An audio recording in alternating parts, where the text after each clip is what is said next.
အဓိကလောဘဒေါသမောဟဆိုတာနဲ့လူတယောက်ဟာသေကနေဘာကိုမှမဲရရမဟုတ်ဖဲနဲ့စိတ်တွေရှုပ်ထွေးပြီးတော့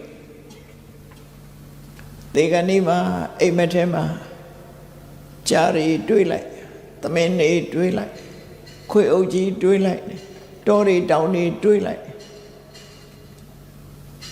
နွားအုပ်ကြီးတွေရောက်သွားလိုက်နဲ့အဲ့လိုအိမ်မက်တဲ့လူဝေခွဲလို့မရအောင်တွေးဝေမိန်မောပြီးသေသွားပြီဆိုရင်နွားအုပ်ကြီးမြင်းနေတော့အိမ်မက်နေတော့သေသွားလို့ရှိရင်နွားသွားဖြစ်တာပဲခွေအုပ်ကြီးတွေရောက်သွားရင်ခွေသွားဖြစ်တယ်ဒါတိရစ္ဆာန်ဘဝကိုအဲ့ဒီနီးနဲ့ရောက်ရှိသွားကြတာပဲဖြစ်တယ်ဘယ်သူပဲဖြစ်ဖြစ်ကိုလုတ်ခဲ့တဲ့လုံရက်တေးချောင်းမလို့သေကနေမှာမကောင်းတဲ့အာယုန်တွေနဲ့တူဖြစ်ရတယ်ကောင်းတဲ့တွေလှုပ်တဲ့ပုဂ္ဂိုလ်တွေကြတော့နေစဉ်ဘုရားရှိခိုးတယ်စီမိပန်းရေချမ်းကတ်တယ်သီလဆောက်တည်တယ်တရားနာတယ်ဆိုရယ်ဒါတွေလည်းရင်ထဲနှလုံးထဲမှာဆွဆွမြဲမြဲရောက်လာပြီဆိုရင်သေကနေ့မှာစိတ်ထဲမှာကြည်နူးပွေရာတွေတွေ့အခုပဲဘုရားတကယ်ချင်းပေါင်းတဲ့နေနဲ့ကြောင်းပြီးကြောင်းကိုသွားပြီးရိတ်သားကိုသွားပြီးတရားထိုင်မယ်သို့မဟုတ်တရားထိုင်နေကြတယ်ဆိုတော့မြင်ကွင်းနေဥပုသ်ဇေယသွားကြတယ်ဆိုတဲ့မြင်ကွင်းနေအလှတန်းလုံးနေကြတယ်ဆိုတဲ့မြင်ကွင်းနေအိမ်မက်ထဲမှာမက်လာပြီးတော့အဲ့ဒီချိန်လေးမှာသုတိကြသွားလို့ရှင်လူဘဝမျိုးပြန်ပြီးတော့ရောက်လာတတ်တယ်ပေါ့ယမယခဂတိနမိတ်ဆိုတာလေးတွေဖြစ်တယ်အမေရိကန်နိုင်ငံမှာသက်တော်90လောက်မှပြန်တော်မူသွားတဲ့ဆရာတော်ကြီးတစ်ပါးသူဟာအတိတ်ဘဝတုန်းကလည်းပဲလူဘဝကလာတာသူပြန်ပြောတာလေးကိုသတိထားကြည့်သူရဲ့အတိတ်ဘဝမှာသူခန္ဓာကိုယ်မှာအနာကြီးပေါက်တယ်အနာကကြီးပြီးတော့ရင်းလာတဲ့အခါမှာဆေးရုံရောက်တယ်အနာရဲ့တန်ကိုမခံနိုင်လို့အနာကအလွန်ကျွံဖြစ်ပြီးစိတ်ကူးရင်မှာပဲသူဟာဆုံးသွားတယ်လူဘဝဆုံးသွားတဲ့အချိန်မှာသူ့အလောင်းကိုချတာသူကိုယ်တိုင်ပြန်မြင်လောင်းချတဲ့ပိဋကတ်ထဲသူလည်းပါသူကိုသူသေးတယ်ဆိုတာလည်းမသိဘူးအလောင်းချတာသူ့လောင်းချနေတယ်ဆိုတာတော့သိတယ်သူကိုယ်တိုင်လောင်းချတဲ့စီပါသွားတယ်အေးသူ့လောင်းမြေမြုပ်တင်းညုပ်ပြီးတဲ့အခါသူဟာတယောက်တည်းတောအုပ်ထဲမှာကြံရစ်တယ်ဒါသူပြန်ပြောပြတာနော်တောအုပ်ထဲကြံရစ်ပြီးတော့တယောက်တည်းထိုင်ပြီးတော့တော့ကြတော့သူ့နာမည်ကိုလှမ်းခေါ်တယ်မြင်းစည်းလာတဲ့အဖိုးကြီးတယောက်သူ့နာမည်ကိုလှမ်းခေါ်တော့ဟာငါခေါ်တာပဲလို့ကြည့်လိုက်တော့အဖိုးကြီးတယောက်မြင်တယ်မြင်းမောအဖိုးကြီးကလှမ်းပြောလိုက်တယ်သူ့နာမည်ခေါ်ပြီးမင်းငါနောက်လိုက်ခဲ့သူလေဘာရလို့မဟုတ်ကဲ့ဆိုထားလိုက်သွားတော့ကိုဖြတ်ပြီးတော့ကြော်လိုက်တဲ့အခါမှာသူတို့ရွာဖြစ်တယ်နော်သူတို့ရွာတွေ့တယ်သူတို့ရွာမှာသူ့ရဲ့အိမ်ကိုတွေ့တာပဲသူနေကြတယ်ဟာတာငါတို့ရွာပဲငါအိမ်ပဲဆိုပြီးတော့အဲ့ဒီဖိုးကြီးကမင်းဒီအိမ်မော်တက်ဒီအိမ်မှာနေရလို့ပြောတယ်သူတို့အိမ်မော်သူတက်တာတက်လို့မရဘူးတဲ့ဒါအိမ်မက်တိတ်လို့ဖြစ်နေတာပေါ့နော်တက်လို့မရဘူးတက်မရတော့မြင်းစည်းတဲ့အဖိုးကြီးကကြည့်ဒီအိမ်တက်မရရင်လည်းဟိုဘက်အိမ်တက်ကွာလို့ဆိုအဲ့ဒီအိမ်မော်ကျတော့ရှောရှူရှူရောက်တယ်ဒီဘဝမှာအဲ့ဒီအိမ်မှာသူမွေးတာဒါလည်းဂတိနမိတ်တစ်မျိုးပဲသေကံနီးမှာလူတွေဟာမလွဲမသွေအာယုနမိတ်တစ်ခုခုစိတ်ထဲမှာဆွဲလန်းပြီးတော့တည်သွားကြတာကြီးပဲဖြစ်တယ် အဲ့ဒီချိန်မှာကောင်းတဲ့ဘုံဘဝမကောင်းတဲ့ဘုံဘဝစိတ်အခြေအနေအားလျော်စွာကိုလုံးတဲ့ကံအားလျော်စွာယထာကမ္မံဂမိတ္တန္တိပုံညပပဖလူပကကိုလုံးခဲ့တာဒီအားကောင်းတဲ့အရာကကုသိုလ်ကအားကောင်းရင်ကုသိုလ်တွေရင်ထဲမှာဖြစ်တယ်အကုသိုလ်ကအားကောင်းနေအကုသိုလ်တွေရင်ထဲမှာဖြစ်တယ်တခါတရံကျတော့အခွင့်အရေးရတာနဲ့လည်းဆိုင်တယ်အဲ့ဒီအချိန်မှာအကုသိုလ်ကအခွင့်အရေးရလို့ရှိရင်အကုသိုလ်ကဝေအကျိုးပေးလိုက်တယ်အကုသိုလ်စိတ်ကလေးဖြစ်နေတော့သိသွားရင်မကောင်းတဲ့ဘုံဘဝရောက်သွားကုသိုလ်စိတ်ကလေးဖြစ်နေတော့သိသွားရင်ကောင်းတဲ့ဘုံဘဝရောက်သွားဒါကြတော့အခွင့်အရေးလို့ခေါ်တယ်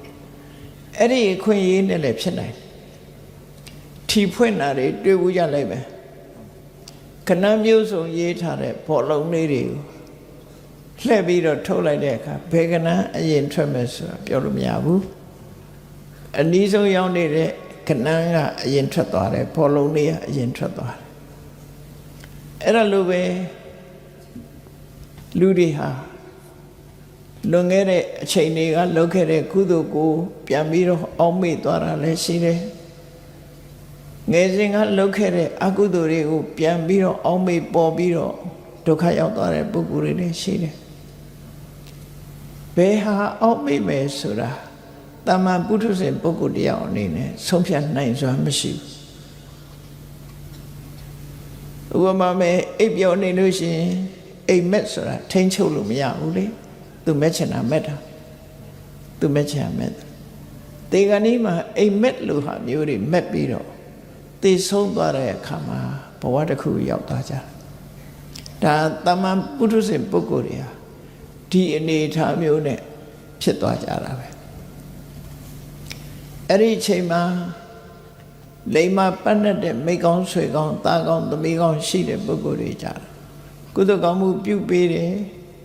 တို့တို့သက်သာကောင်းကုသိုလ်ကောင်းမှုတွေဖြစ်အောင်ဆောင်ရွက်ပေးကြတယ်ဆိုရင်အဲ့ဒီကုသိုလ်စိတ်လေးနဲ့လည်းတည်သွားတဲ့ပုဂ္ဂိုလ်ရှိတယ်မလိမ္မုံမလိမ္မာတွေကြတော့ဘာလုပ်လဲတေဂဏီမှာ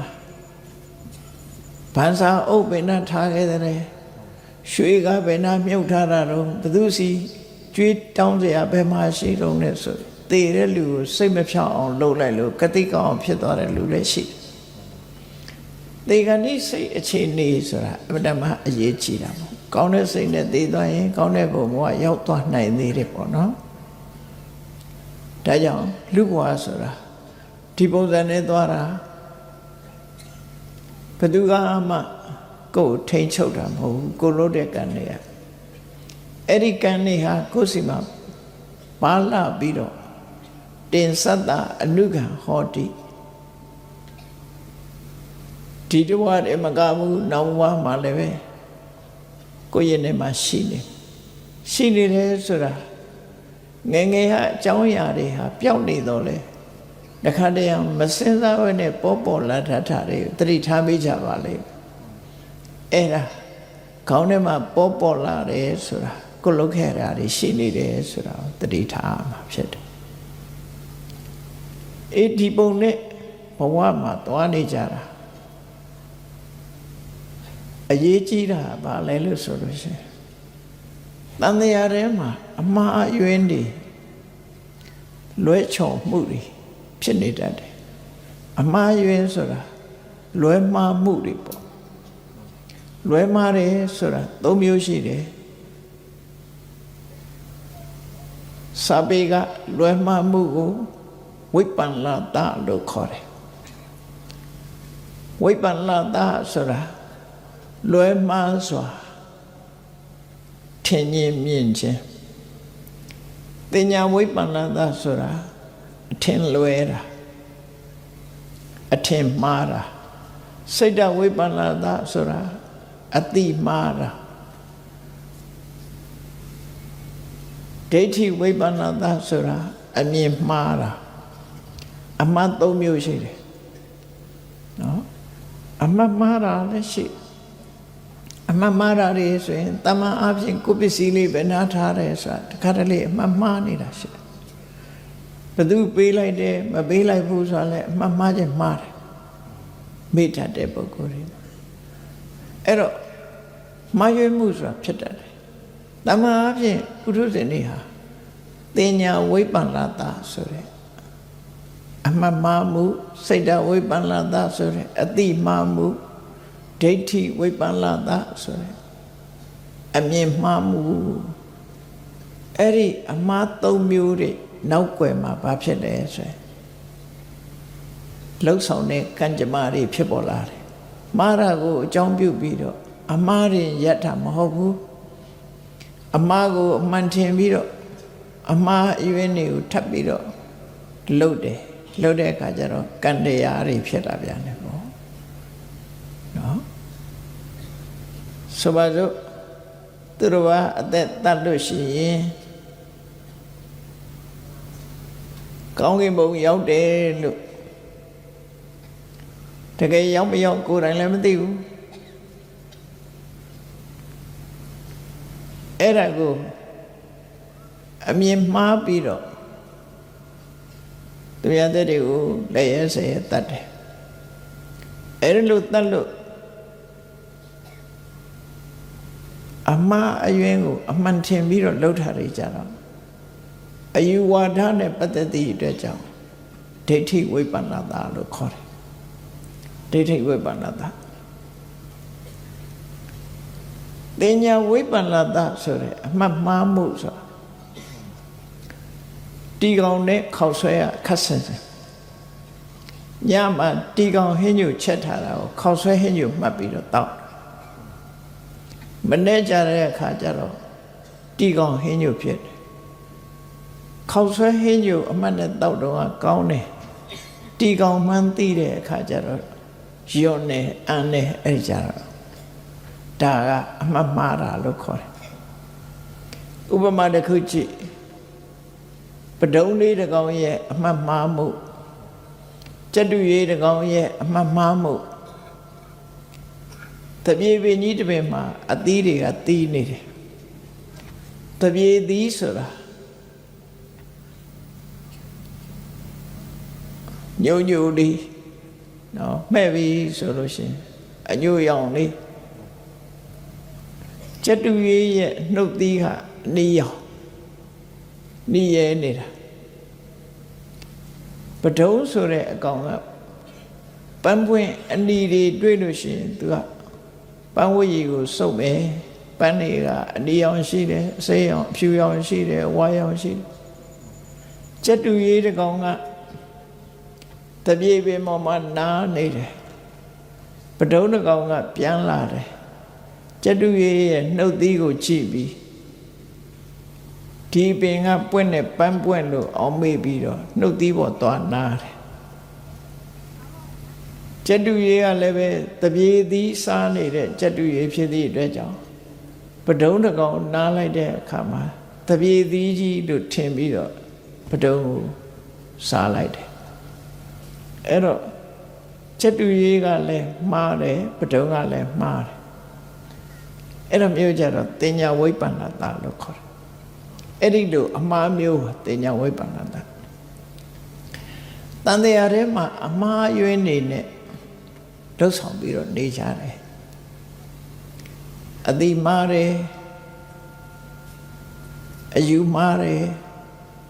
အယူမှားလို့ဘာသာဝါဒတွေမတူကြဘူးကိုကိုကိုရကိုယုံကြည်ရလူတွေဟာလှုပ်တယ်လှုပ်တိုင်းဟာအမှန်ကြီးမဖြစ်ဘူးမှားတာတွေလည်းရှိတယ်အကြောင်းအကျိုးတကယ်ဟုတ်ပြီဆိုမှအမှားမှန်ဆိုတာတခါတရံမှာအဖြေထုတ်နိုင်မှအမှားမှန်ဆိုတာသိတာဖြစ်တယ်အဖြေမထုတ်နိုင်သေးပဲနဲ့အပြောလေးနဲ့ရင်ဆုံးဖြတ်လို့မရဘူးနော်ဒါကြောင့်လူတွေမှာတန်တရားထဲမှာအမှားအယွင်းနေရှိတယ်အရေးကြီးတဲ့အမှားအယွင်းတွေနဲ့ပတ်သက်ပြီးတော့ပြောကြည့်မယ်ဆိုရင်ဘုန်းကြီးတို့တွေဟာကိုရထားတဲ့ဘဝကိုမစင်စားပဲနေရင်ကိုမသေးဘူးလို့ပဲထင်တယ်မနစ်ကလည်းငါပဲဒီနှစ်လည်းငါပဲဟိုရင်တော့လည်းငါပဲ ဒါပဲလို့စိတ်ထဲမှာအပြောင်းလဲမရှိတဲ့ထာဝရမြဲတဲ့အမြဲထင်မှတ်တယ်တကယ်ကတော့မြည်ရည်တွေဟာစီးနေတယ်လို့ပဲထိုင်ပြီးတော့ကြည့်လိုက်မယ်ဆိုရင်ကိုရှိမှမြစ်ကြီးဟာစီးနေတယ်မနေ့ကရေတစ်စက်မှမရှိတော့ဘူးဒီနေ့စီးနေတာဒီနေ့ရေတွေပဲရေကစီးသွားပြီသို့တော့ဘယ်ခါတော့ကြည့်မြစ်ထဲမှာရေရှိနေတဲ့အခါမနေ့ကရေလို့ပဲထင်တယ်ထို့တူပဲကိုယ့်ရဲ့ခန္ဓာကိုယ်ရုပ်ပုံလွှာတွေစိတ်အနေထားတွေဟာမနေ့တုန်းကလည်းငါပဲဒီနေ့လည်းငါပဲလို့ထာဝရလို့ထင်နေကြတယ်သို့တော့အဲ့ဒါတွေဟာထာဝရမဟုတ်ဘူးပြောင်းလဲပြီးတော့နေတဲ့အရာတွေသာဖြစ်တယ်လို့ဆိုတာကိုလူတွေဟာမသိနိုင်ကြဘူးမသိတဲ့အခါကျတော့မမြဲတဲ့အရာကိုမြဲတယ်လို့စိတ်ထဲမှာထင်ခြင်းဟာမှားယွင်းခြင်းတစ်ခုပဲနော်မှားယွင်းတာအမှတ်တင်ညာအားဖြင့်လည်းအမှတ်မှားပြီးမှတ်မှားတာလည်းပါတယ်အတိမှားတာလည်းပါတယ်အမြင်မှားတာလည်းပါတယ်အဲ့ဒါလို့မှားယွင်းမှုနဲ့ဘာတွေလုံးကြတော့မြဲတယ်လို့ထင်ပြီးတော့ကိုယ်ဘဝကောင်းစားလိမ့်မယ်ထင်ပြီးတော့အကုသိုလ်တွေလုံးကြတယ်ဘဝအရေးစာဝတ်နေရေးအတွက်တရားရည်ရဲ့အသက်ကိုတတ်တယ်သူများဥစ္စာခိုးဖို့ကြိုးစားတယ်သူတော်ဘာသားမယားပြစ်မှားတယ်စတယ်အကုသိုလ်အလုပ်တွေကိုလည်းလုပ်ကြဘဝကောင်းစားဖို့ဆိုပြီးတော့လူမှုတမ်းမှုဒါနကောင်းမှုလည်းလုပ်တယ်ကိုကျင့်သီလကိုလည်းစောင့်ရှောက်ကြတယ်ကောင်းတာလည်းလုပ်တယ်မကောင်းတာလည်းလုပ်တယ်အမှားယွင်းမကင်းသေးတဲ့ပုဂ္ဂိုလ်တွေဟာအမှားကိုအမှန်ထင်ပြီးတော့လောက်ကြတာလို့သူတို့ဆိုလို့တယ်ပေါ့ထို့တူပဲတကယ်အစစ်မှန်ကကျင့်တတ်เสียမကောင်းတဲ့ဒုက္ခဘဝဆိုတာဘဝရလာကြတဲ့ကဒီဘဝအတွက်ဘလောက်ဆင်းရဲဒုက္ခတွေရောက်တယ်ဆိုတာကလေးငယ်လေးဘဝကနေပြီးတော့ချိနေစဉ်နဲ့အမျှအစာစားပေးရတယ်နော်ဖြားတယ်နားတယ်စတဲ့ဒုက္ခတွေနဲ့တဖြည်းဖြည်းကြီးထွားလာပြီးတော့လူတွေဟာဒုက္ခနဲ့ရင်ဆိုင်နေရဘဝကြီးကိုထာဝရလို့ထင်နေတဲ့ပုဂ္ဂိုလ်တွေကပျော်စရာလို့ဆိုပြီးဒုက္ခကိုဒုက္ခဆိုတဲ့အနေအထားဖြင့်ထင်မြင်ကြတယ်တကယ်ကတော့ဘဝဟာဒုက္ခပဲဘာကြောင့်လို့ဆိုရင်တဖြည်းဖြည်းအိုးမယ်တဖြည်းဖြည်းနားမယ်နောက်ဆုံးသိမယ်ကိုမမိအိုဖအိုရီရှိတဲ့အခါစဉ်းစားကြည့်လေငါတို့လည်းတနေ့ဒီလိုအိုးမှဆိုတာမစဉ်းစားဘူးငါတို့ဟာထာဝရနုပြုတ်နေတယ်လို့ချမ်းသာတယ်လို့ဒုက္ခကိုဒုက္ခလို့ထင်တာဟာလည်းပဲအမမှားခြင်းအတိမှားခြင်းအမြင်မှားခြင်းဆိုတဲ့သုံးမျိုးနဲ့မှားနေကြတာထို့တူပဲလူတွေဟာကျမ်းမာတန်ဆွမ်းနေတဲ့အခါမှာကိုလှုပ်တာဖြစ်တယ်လို့ထင်ကြတယ်တကယ်ကတော့ကိုလှုပ်လို့ဖြစ်တာတခုမှမရှိဘူးတဘာဝတရားတွေဟာအကြောင်းအကျိုးမြတ်တာနေတဲ့အခါမှာသူ့ရဲ့တဘာဝအတိုင်းဆွမ်းဆောင်မှုပေးနေခြင်းသာဖြစ်တယ်တဘာဝကဆွမ်းဆောင်မှုပေးနေတာကိုလှုပ်တယ်လို့ထင်နေကြတယ်ပညာသင်တယ်ပညာတတ်တယ်ငါလှုပ်လို့ရတယ်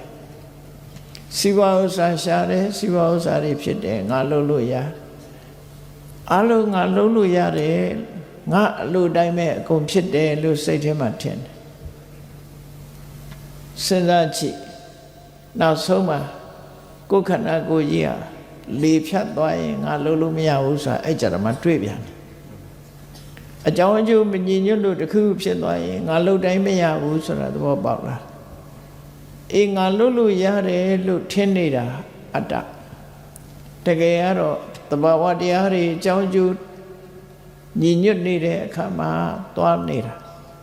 ကာရစီဆိုပါစို့အင်းကြီးကလည်းကောင်းတယ်စီကလည်းကောင်းတယ်အလုံးဘိန်းတွေကလည်းကောင်းတယ် အဲ့ဒီအနေထားနဲ့ရှိနေတဲ့ကားကြည့်ပြီးတော့ငါမောင်းကျင်တဲ့နေရာမောင်းလို့ရတယ်လို့လူတိုင်းဟာအထင်ရောက်တာကြည့်ပဲကောသို့တော့အဲ့ဒီထဲကကရိယာတွေတစ်ခုခုချိုးယွင်းလာပြီဆိုရင်ကိုသွားခြင်းတဲ့နေရာသွားလို့မရတော့ဘိတ်ပေါက်ရင်လည်းသွားမရဘူးဝါယာကျိုးတစ်ချောင်းပြုတ်သွားရင်လည်းသွားလို့မရဘူးအဲ့ဒါလို့ကိုယ့်ရဲ့အလိုတိုင်းမဖြစ်ဘူးဆိုတာဟာတခုချွင်းသွားတဲ့အခါကျတော့ပေါ်လာသို့တော့တာမန်ပုထုဇဉ်ပုဂ္ဂိုလ်တွေဟာကိုယ်အလိုတိုင်းအလုံးဖြစ်နေတယ်လို့ထင်နေတာဟာအနတ္တကိုအတ္တလို့အထင်မှားခြင်းအသိမှားခြင်းအမြင်မှားခြင်းပဲဖြစ်တယ်ဒါတွေမကဘူးလူတိုင်းဟာကြည့်ကိုမလှဖို့မလှအောင်ပြုပြင်ရေးမိုးချိုးရှင်မွေးနန္ဒသိန်းချာအဝစာကောင်းလေးတွေလှမှန်လေးတကြီးနဲ့ကိုလှတယ်လို့ပဲထင်ကိုလှတယ်လို့ထင်သို့တော့တည်တည်ချာချာလေးနဲ့စဉ်းစားကြည့်ကိုတောင်မတရီစရာကောင်းတယ်ရှင်မိုးမချိုးဘဲနဲ့နေကြည့်ရှင်မိုးချိုးထားပြီးတောင်မှပဲခန္ဓာကိုယ်ကြီးတွေကထွက်တဲ့အရာတွေကိုကြည့်ပါးစပ်ကထွက်တာပဲဖြစ်ဖြစ်မျက်စိကထွက်တာပဲဖြစ်ဖြစ်နှာခေါင်းကထွက်တဲ့အရာပဲဖြစ်ဖြစ်နားတွေကထွက်တာပဲဖြစ်ဘယ်အရာများမွေးကြိုင်တာရှိတော့နောက်ဆုံးတွိုင်းလက်ထဲသွားတဲ့အရာတွေဆိုရင်လူတွေဟာလေခန္ဓာကိုယ်တွေကထွက်လာတာတွေကြည့်လိုက်မယ်ဆိုရင်သိမ့်ထားစရာတခုမှမရှိဘူးအဲ့ဒါတွေကိုတန်ဆင်းနေလှပါတယ်လို့ထင်ထားတဲ့ခန္ဓာကိုယ်ကြီးတွေကထွက်ထားတာတွေဟာမတန့်စင်နဲ့မလှမပယွန်းစရာတွေကြီးပဲဖြစ်နေတယ်ဆိုတာထင်ရှားခန္ဓာကိုယ်ကြီးကိုအကြောင်းပြုပြီးတော့မိသားစုတကယ်ချင်းပေါင်းတစုစားကောင်းတောက်ဖွယ်တွေကိုဝိုင်းပြီးတော့စားတဲ့အခါမှာတပျော်တစ်ပါးစားကြတယ်ခန္ဓာကိုယ်ရဲ့ရောက်သွားပြီဗိုက်ထဲရောက်သွားပြီနောက်ဆုံးမှာအစာဟောင်းဘဝရောက်သွားပြီဆိုတဲ့အခါကျတော့တငယ်ချင်းအပေါင်းတစုပြီးတော့များစွန့်တာတွေ့ကြတာအဲ့ဒီကြတော့မလုပ်တယ်တွိုင်းလက်ထဲဝင်ချက်ထိုးပြီးတော့တယောက်ထဲနှာခေါင်းပိတ်ပြီးတော့စွန့်အဲ့ဒါပဲအလားတော့ဆိုခန္ဓာကိုယ်ရဲ့လာတာပဲဒါတွေဟာအဲ့ဒီသဘောတွေကိုဆင်ញင်စဉ်းစားကြည့်လိုက်မယ်ဆိုရင်ခန္ဓာကိုယ်ဆိုတာယွန်စရာကောင်းတဲ့မတင့်တယ်တဲ့အတုပတာဖြစ်တယ်သို့သောကိုယ်ကနေစဉ်ဘဝမှာမတင့်တယ်တဲ့ခန္ဓာကိုယ်ကြီးကိုတင့်တယ်တယ်လို့စိတ်ထဲမှာထင်နေခြင်းဟာမှားယွင်းခြင်းပဲဖြစ်တယ်အမှန်မှားတယ်အတိမှားတယ်အယူမှားတယ်တကယ်အစစ်မှန်မဟုတ်တာလွဲချော်နေတယ်အဲ့တော့ဘုန်းကြီးတို့တွေမမြဲတာကိုမြဲတယ်လို့ထင်နေခြင်းဟာအမှန်မှားခြင်းအတိမှားခြင်းအယူမှားခြင်းပဲဖြစ်တယ်ဆင်းရဲတာကြီးကိုဒုက္ခလို့ထင်နေလို့ရှိရင်အမြင်မှားခြင်းအတိမှားခြင်းအယူမှားခြင်းပဲဖြစ်တယ်အမှန်မှားခြင်းအတိမှားခြင်းအယူမှားခြင်းပဲဖြစ်တယ်ကိုမလုံနိုင်တဲ့အရာကြီးကိုကိုယ်လိုတိုင်းမဖြစ်တဲ့အရာကြီးကိုကိုယ်လိုတိုင်းဖြစ်တယ်လို့ထင်နေခြင်းသည်အမှတ်မှားခြင်းအတိမှားခြင်းအမြင်မှားခြင်းသာဖြစ်ပါတယ်မတင့်တယ်တဲ့ခန္ဓာကိုယ်ကြီးကိုတင့်တယ်တယ်လို့ထင်မှတ်နေခြင်းဟာအမှတ်မှားခြင်းအတိမှားခြင်းအမြင်မှားခြင်းသာဖြစ်ပါတယ်ဆိုလိုတာကတင်ညာဝိပ္ပန္နတာအမှတ်မှားခြင်းစိတ်တဝိပ္ပန္နတာအတိမှားခြင်းဒိဋ္ဌိဝိပ္ပန္နတာအမြင်မှားခြင်းသို့မဟုတ်အယူမှားခြင်းတို့တန်တရားထဲမှာဒီလိုအမှားအယွင်းနေနဲ့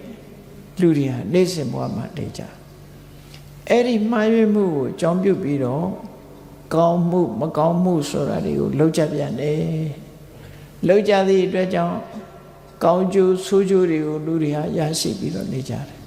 ဒါတန်တရားဘဝမှာအဲ့တိုင်ကောင်းကျိုးဆိုးကျိုးတွေကိုရရှိခံစားကြရတယ်ကောင်းကျိုးရတဲ့အခါလေးမှာစိတ်ချမ်းသာကိုယ်ချမ်းသာနဲ့ပျော်ရွှင်ကြဆိုးကျိုးရတဲ့အခါမှာကျတော့စိတ်နှလုံးမသားမယားနဲ့ကြိတ်မိတ်ခံကြကြအဲ့ဒီလိုဘုံဘဝတစ်ခုမှာအမှားယွင်းနေနဲ့အမှန်မသိပဲနဲ့လူရဲ့ဘဝမှာဖြတ်သန်းနေကြတာပဲဖြစ်တယ်ဒါကိုစပိကျမ်းကမှာပါဠိပြောတော့ဆို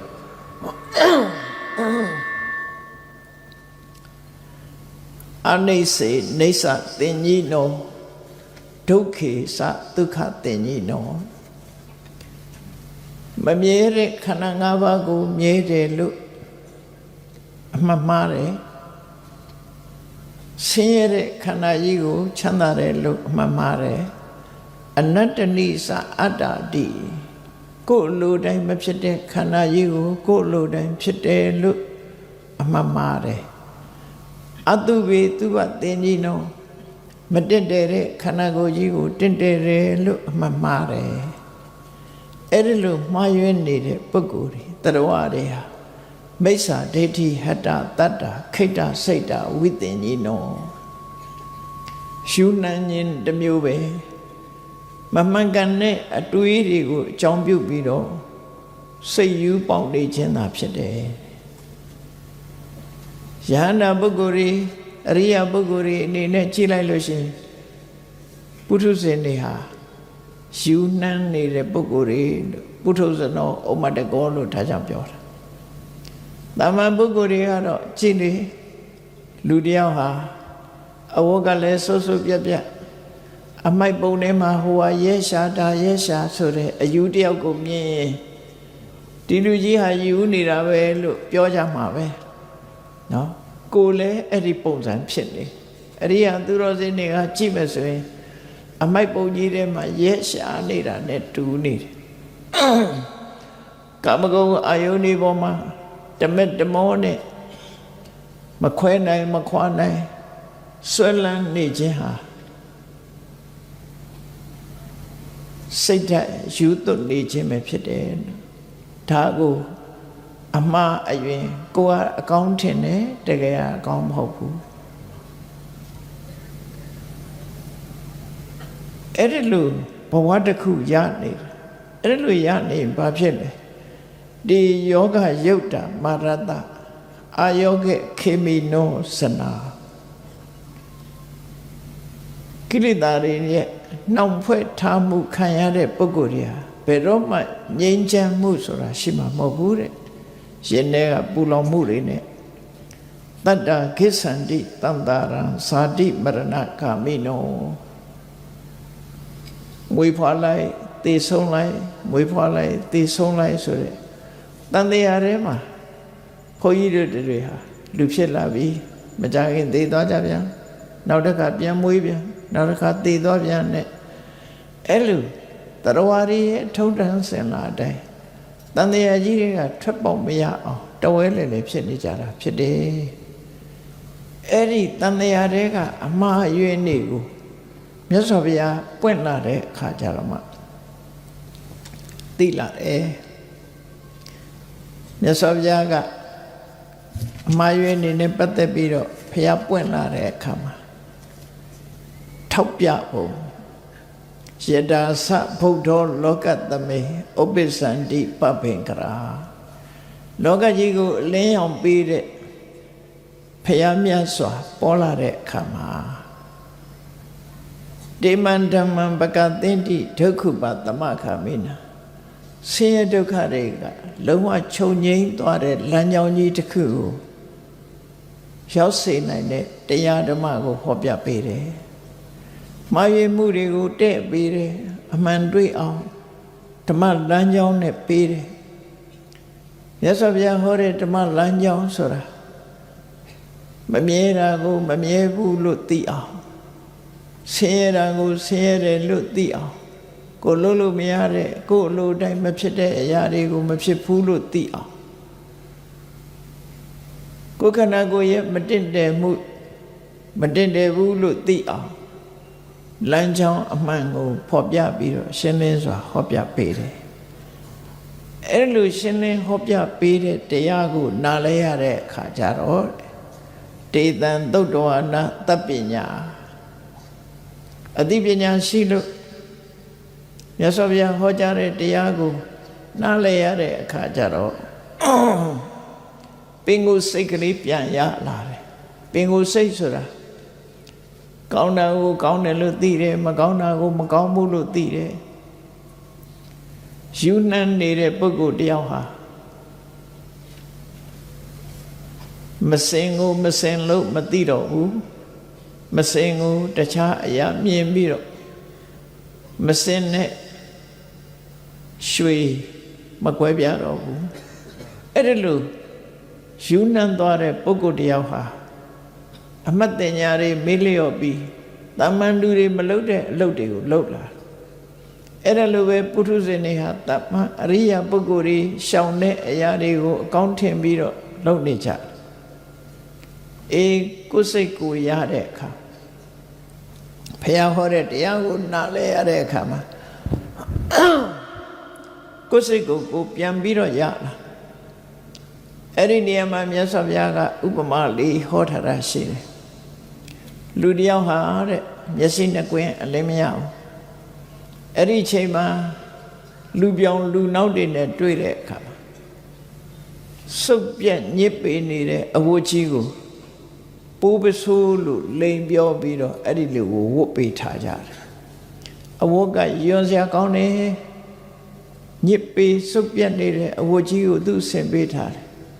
သို့တော့သူတို့ပြောထားတဲ့အတိုင်းကြည့်ပြီးတော့သူ့အဝတ်ကြီးကိုသူကတသတာနဲ့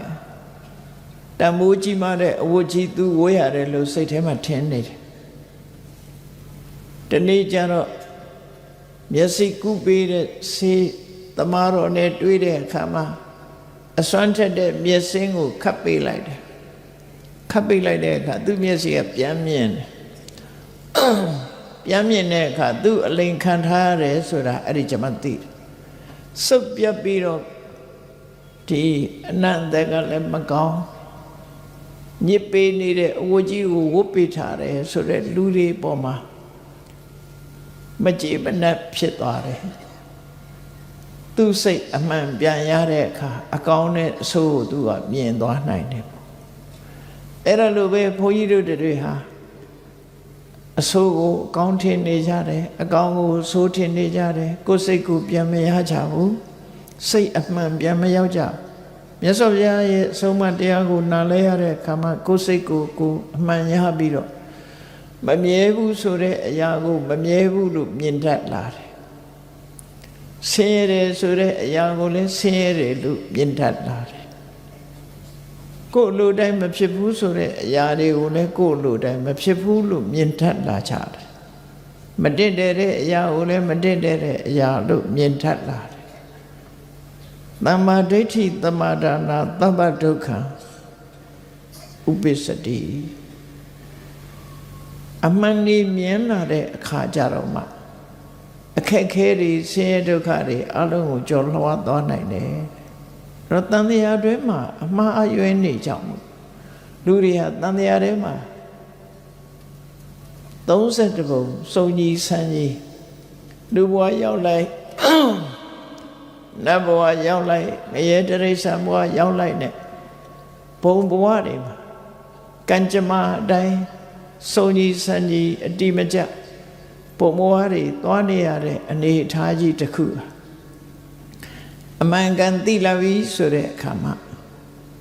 ဒီတန်တရားစက်ဝန်းကလွတ်ကင်းသွားနိုင်ကြတာဖြစ်တယ်တန်တရားတွေကအမှားအယွင်းနေဆိုတာကိုဘုန်းကြီးတို့တွေအမှန်မြင်အောင်ကြိုးစားအထောက်ဘာနဲ့အမှန်မြင်အောင်ကြိုးစားအောင်လဲဆိုရင်ဒီအမှန်မမြင်လို့ပဋိစ္စသမုပ္ပါဒ်မှာအဝိဇ္ဇာကြောင့်သင်္ခါရနောက်ဆုံးမှာဇာတိစရမရဏဆိုတာနဲ့ဆုံးသက်ပြီးသောကပရိဒေဝဒုက္ခဒေါမနတဥပယတဆိုတဲ့ ဘဝရဲ့ပူလောင်တဲ့အရာတွေနဲ့ပဲဘဝမှာနေထိုင်နေကြရတာဖြစ်တယ်နောက်ဆုံးမြတ်စွာဘုရားရဲ့အဆုံးအမကိုရတဲ့အခါမှာတန်တရားဝတ္တင်ကလွတ်ကင်းအောင်သမ္မာဒိဋ္ဌိဆိုတဲ့မှန်ကန်တဲ့အမြင်ထိုမှန်ကန်တဲ့အမြင်ရဖို့အတွက်မှန်ကန်တဲ့အတွေးသမ္မာသင်္ကပ္ပမှန်ကန်တဲ့အပြောမှန်ကန်တဲ့လုပ်ရမှန်ကန်တဲ့သမွေဝမ်းချောင်းဆိုတဲ့ကိုချင်းသီလမှန်ကန်တဲ့ကြိုးပမ်းအထောက်မှုမှန်ကန်တဲ့စူးစိုက်မှုမှန်ကန်တဲ့စိတ်တည်ငြိမ်မှုဆိုတဲ့သမ္မာဝါယာမသမ္မာတတိသမ္မာသမာဓိဆိုတာတွေနဲ့ကြိုးစားအထောက်လိုက်တဲ့အခါကျတော့မှတန်တရားဝုတ်ကိုလွတ်အောင်ရှုံးထွက်နိုင်တဲ့အနေအထားမျိုးရအဲ့တော့အမှားယွင်းကိုမကြော်လွှားနိုင်သေးသမျှကာလပတ်လုံးအမှားတန်တရားထဲမှာပဲကျင်လည်နေကြအောင်မှာပဲဖြစ်တယ်အမှန်သိဖို့ရအတွက်ကတော့အသိပညာရမှဒါကြောင့်ကမ္မတက္ကတာသမ္မာဒိဋ္ဌိလို့ဆိုရဲကံကံရဲ့အကျိုးကိုသိမြင်တဲ့ကမ္မတက္ကတာသမ္မာဒိဋ္ဌိကအစဝိပဿနာသမ္မာဒိဋ္ဌိနေသဒုက္ခအနတ္တဆိုတဲ့သဘာဝတရားတွေကိုအစစ်မှန်တိုင်းရှုမြင်နိုင်တဲ့ဝိပဿနာသမ္မာဒိဋ္ဌိဒီမှန်ကန်တဲ့အမြင်တွေကိုရရှိပြီးကြိုးပမ်းအထောက်မှတန်တရားဝဆင်းရဲတွေကလွတ်ကင်းတဲ့နိဗ္ဗာန်ချမ်းသာကိုမျက်မှောက်ပြုနိုင်မှာဖြစ်တယ်တန်တရားတွေကအမှားတွေကြောင့်လူတွေဟာမမှန်ကန်တဲ့လုပ်ရတဲ့ကုသိုလ်ကံအကုသိုလ်ကံတွေလုပ်ပြီးတော့တန်တရားထဲမှာတဝဲလေလေနဲ့ဒုက္ခခံနေကြဒီထဲမှာဒီကနေ့ခေတ်မှာတတိပြုစရာလေးတစ်ခုလည်းပဲမှတ်သားဖို့လိုအပ်တယ်တတိပြုစရာကဘာလဲလို့ဆိုလို့ရှိရင်နော်တိုက်ဆိုင်မှုအမှားလေးကိုလည်းတတိထားဖို့ဒီလောက်ရတစ်ခုဟာမှားတယ်မှန်တယ်ဆိုတာကိုယ်အထင်နဲ့ကိုယ်အမြင်နဲ့မဆိုင်ဘူးအမှန်တရားသည်အမှန်တရားအနေနဲ့ရှိတယ်အဲ့ဒါကိုတိုက်ဆိုင်မှုနဲ့ယုံကြည်မှုတွေဖြစ်သွားပြီးလူတွေဟာအမှားကိုအမှန်ထင်ပြီးတော့လုံးပြီးတဲ့အခါမှာဆင်းရဲဒုက္ခရောက်ကြတာလေးကိုပုံပြင်လေးတစ်ခုအနေနဲ့မှတ်သားကြည့်ဖို့ဒီကနေ့ခေတ်မှာလည်းသတိထားစရာပေါ့တိုက်ဆိုင်မှုတွေကအလွန်များတယ်950ဇတ်ထဲမှာပါတဲ့ဇလံကလေးတစ်ပုဒ်ပေါ့ဒီကနေ့ခေတ်နှိုင်းရှင်ပြီးပြောရမယ်ဆိုရင်ချဲနံပါတ်ပေးလို့ပေါက်သွားရင်မှန်လိုက်တာဆိုရတိုက်ဆိုင်မှုပေါ့နော်။နောင်လည်းပဲသူပေးရင်မှန်တယ်လို့ထင်ပြီးတော့လူတွေကဆွဲလန်းတတ်ကြတယ်ပေါ့။ဒါတွေကတိုက်ဆိုင်တယ်လို့ပြောတာအမှန်တရားမဟုတ်တိုက်ဆိုင်လို့ဖြစ်တဲ့အရာတွေဒီ950ဇတ်ထဲမှာပါတဲ့အကြောင်းအရာလေးတစ်ခုကိတဝိဆာဆိုတဲ့ယသိတပါးဟာဒဏ္ဍကီဆိုတဲ့ဘုရင်ကြီးရဲ့နိုင်ငံဘက်ကိုသွားပြီးတော့ကုမ္မဝတီဆိုတဲ့မြို့ကဥယျာဉ်တစ်ခုထဲမှာအေးအေးဆေးဆေးအဲ့ဒီမှာနေထိုင်နေပေါ့အဖြစ်ပြက်ကဘလို့ဖြစ်တော့ယသိသူတော်စင်တော်ကိတဝိဆာလို့ဆိုတဲ့အတိုင်းခန္ဓာကိုယ်ကပိန်နေရေမိုးချိုးတာမရှိသည့်အတွက်ကြောင့်အနေထိုင်ကညဉ့်ညစ်ဆုပ်ဆုပ်ဖြစ်တယ်ယသိဆိုတဲ့သဘောကသဗ္ဗေနေကိုခေါင်းလျှော်တာလည်းမရှိဘူးဖြေတာရှင်းတာလည်းမရှိဘူးဆိုတဲ့ဆံချစ်လို့ထုံးထားတဲ့ဟာဖြစ်တယ်အဲ့ဒီယသိဥယျာဉ်ထဲမှာသူ့ဟာသူအေးဆေးဆေးတရားနဲ့နေတဲ့ယသိဒီနေ့ကျတော့ဘာဖြစ်လာလဲဆိုဒဏ္ဍကီဘုရင်ကြီးကရှေ့ခေတ်မှာအချောဆုံးအလှဆုံးအမျိုးသမီးတွေကို ပြည်တစားဆိုတဲ့ယာဓုခန့်ထားတာရှိတယ်ဒါသူတို့ခေတ်ကနော်အချောဆုံးအလှဆုံးအမျိုးသမီးတွေဟာကန်ဆိုးရှာကြတယ်သူတို့ဟာဘုံဆိုင်သဘောမျိုးဖြစ်သွားတယ်တရက်တော့အဲ့ဒီပြည်တစားဘယင်ကယာဓုခန့်ထားတဲ့အမျိုးသမီးကိုအကြောင်းတစ်ခုခုကြောင့်ဘယင်ကြီးကယာဓုကချလိုက်တယ်ယာဓုပေးထားတယ်ဆိုတော့ဘယင်ကငွေကြေးတနနဲ့နေရာထိုင်ခင်းနေပေးထားတာယာဓုပြုတ်သွားပြီဆိုရင်ငွေကြေးလည်းမရဘူးနေရာလည်းမရအဲ့ဒါလို့ဖြစ်သွားတော့သူကဥယျာဉ်နဲ့ရောက်တော့ခုနယသိကိုမြင်တယ်မြင်တဲ့အခါမှာဘလို့အတွေးပေါက်တယ်လဲဆိုငါဟာဆက်ဆုပ်เสียစက်တည်မရှိတဲ့ယသိကိုတွေ့ရတယ်အဲ့ဒီစက်တည်မရှိတဲ့ယသိကိုယသိရဲ့ခန္ဓာကိုယ်ငါမှာဒီဘုရင်ကြီးကယာဓုချလိုက်တော့သူကန်ဆိုးနေတယ်အဲ့ဒီကန်ဆိုးနေတဲ့အရာတွေကိုဒီသူရုပ်ပေါ်မှာတတွေးထွေးလိုက်ရလို့ရှိရင်ငါကန်နေပြန်ကောင်းလိမ့်မယ်လို့ယူဆတာလူလောကဆိုတာအထင်ကြီးတော်တော်ဆိုးတယ်နော်မှားရွေးနေအတွေ့သူရုပ်မှာကိုတတွေးထွေးလိုက်ရလို့ရှိရင်သူ့ခေါင်းကိုတတွေးထွေးလိုက်လို့ရှိရင်ငါဟာကံကောင်းလိမ့်မယ်ငါရဲ့ကံဆိုးတွေပျောက်သွားလိမ့်မယ်သူ့ပေါ်ကိုကုပေးလိုက်မယ်ပေါ့အဲ့လိုအတွေးနဲ့သူဟာယသိရဲ့ခေါင်းပေါ်ဆန်းချစ်တဲ့ကိုတတွေးထွေးထည့်လိုက်တယ်အဲ့လိုတတွေးထွေးပြီးတော့သူ့ကိုယ်သူကံကောင်းပြီဆိုတဲ့ပြည်စာမှာစိတ်ကထင်သွားတဲ့အချိန်လေးမှာ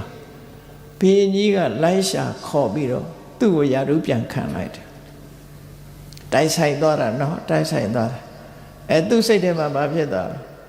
ဒီယသိကိုတတွေးထွေးလိုက်ရလို့ယသိခေါင်းကိုတတွေးထွေးလိုက်ရလို့သူဟာယာဓုပြန်ရတယ်လို့ရှုဆသွားအဲ့ဒါကြောင့်တိုက်ဆိုင်မှုတွေကိုထူးသတိထားဖို့လိုအပ်တယ်ကိုလုပ်တဲ့အလုပ်ဒီမကောင်းတဲ့အလုပ်မဖြစ်စေဘူးတိုက်ဆိုင်မှုတွေဆိုတာရှိတယ်ဆိုတာတတိထားဖို့သူဟာမဟုတ်တာလုပ်ပြီးတော့မဟုတ်တာလုပ်လို့ကံကောင်းတယ်လို့တိုက်ဆိုင်မှုအပေါ်မှာယုံကြည်လိုက်တာသူယာဓုပြန်ရသွားပြီထို့တူပဲသူယာဓုပြန်ရပြီးတဲ့နောက်မှာပရောဟိတ်ကြီးကလည်းယာဓုပြုတ်သွားတယ်ယာဓုပြုတ်သွားတော့ပရောဟိတ်ကငါနှမငါလည်းယာဓုပြုတ်တယ်ဘာလုပ်ရမလဲလွယ်ပါတယ်ဟိုဥယျာဉ်ထဲကယသိယုတ်ရဲ့ခေါင်းကိုသွားပြီးတော့တတွေးထွေးလိုက်ယာဓုပြန်ရလေရေရဟာခြေတာပေါ့နော်ရေရဟာခြေတယ်ရေရဟာခြေတာဆိုတာဗမာတွေမှာသာရှိတာမဟုတ်ဘူးတခြားနိုင်ငံမှာလည်းရှိတယ်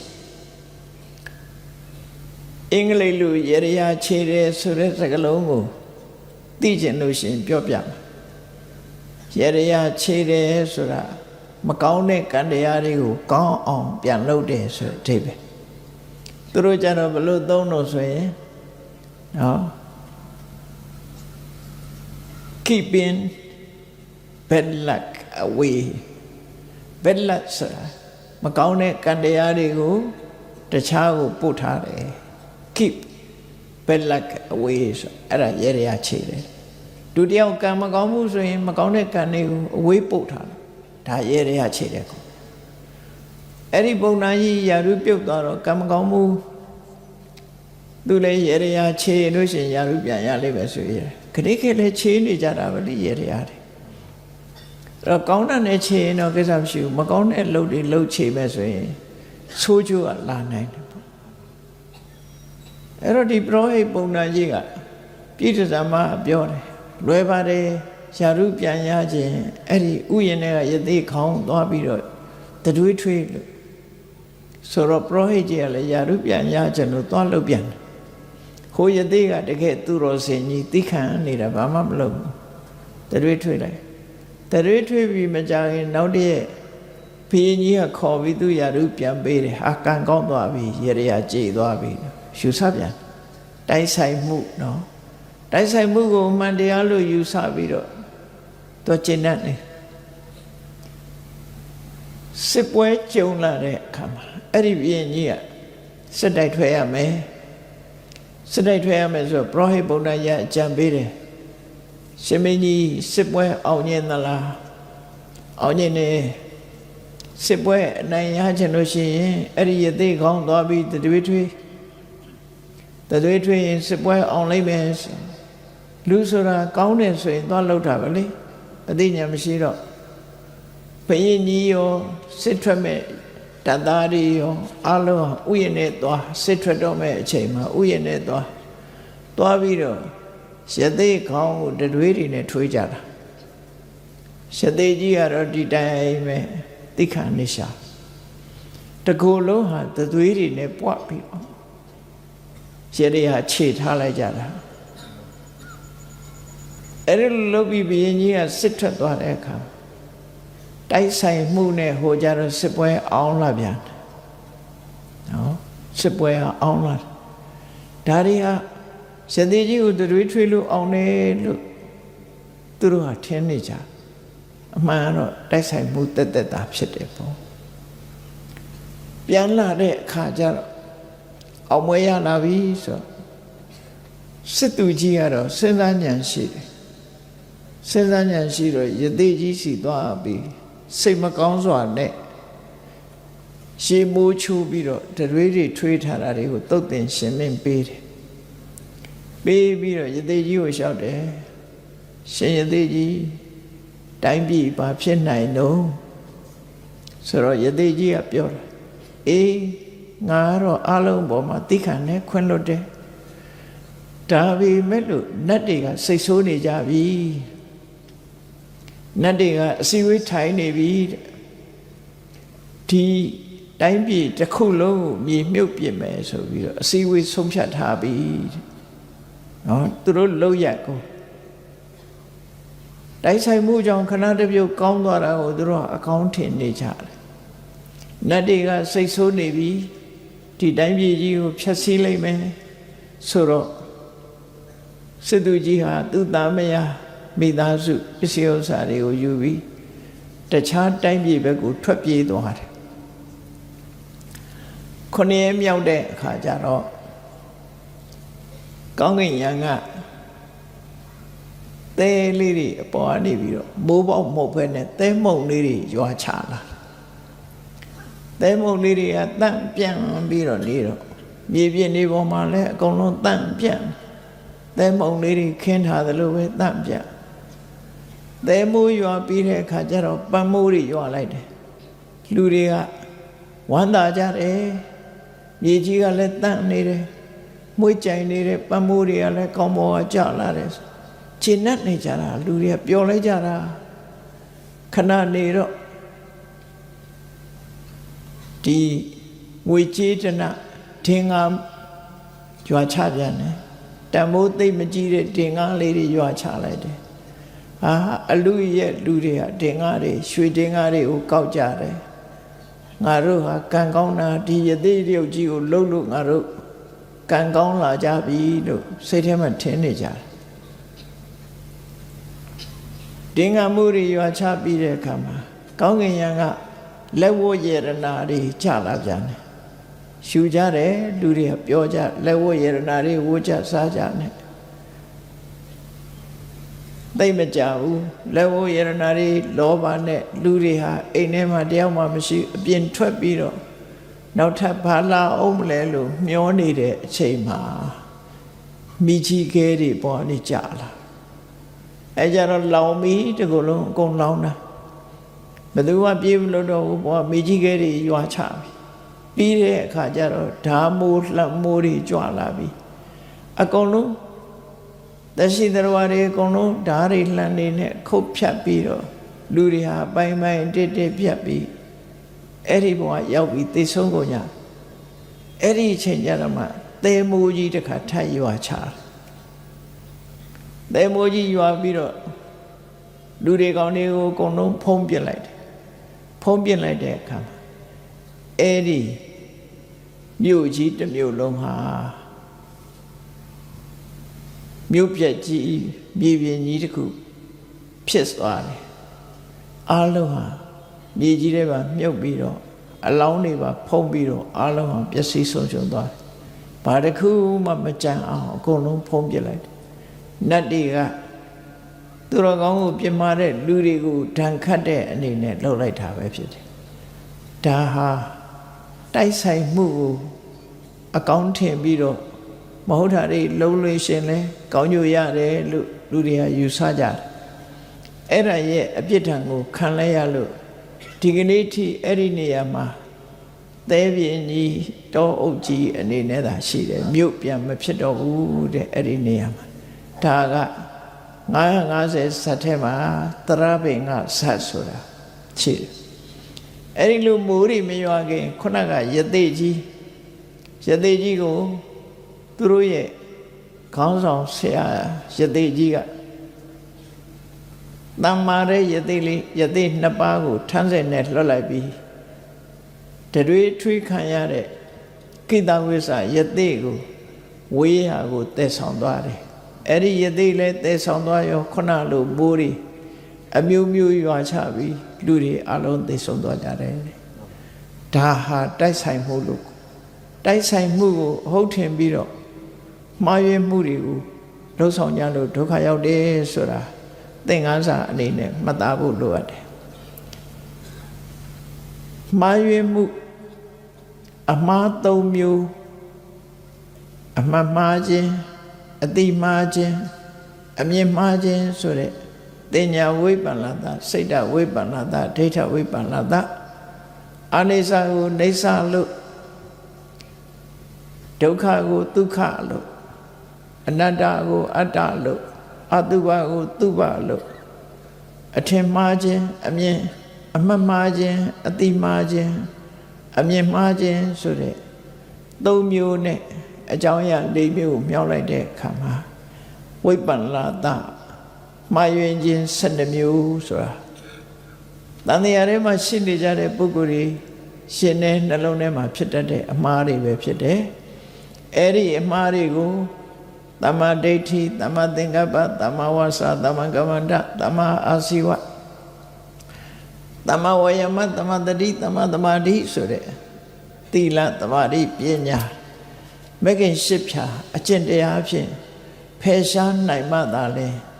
အမှားတန်တရားကလွတ်မြောက်နိုင်မှာဖြစ်တယ်ဒါကြောင့်တရားချစ်ခင်သူတော်စင်ပြိဿအပေါင်းတို့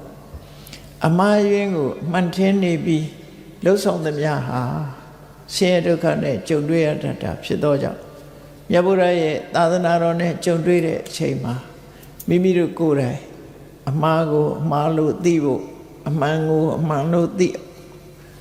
ဒီအသိကိုရအောင်ကြိုးစားအထောက်ကြရမှာဖြစ်တယ်လို့ကိုယ်စီတတိထားပြီး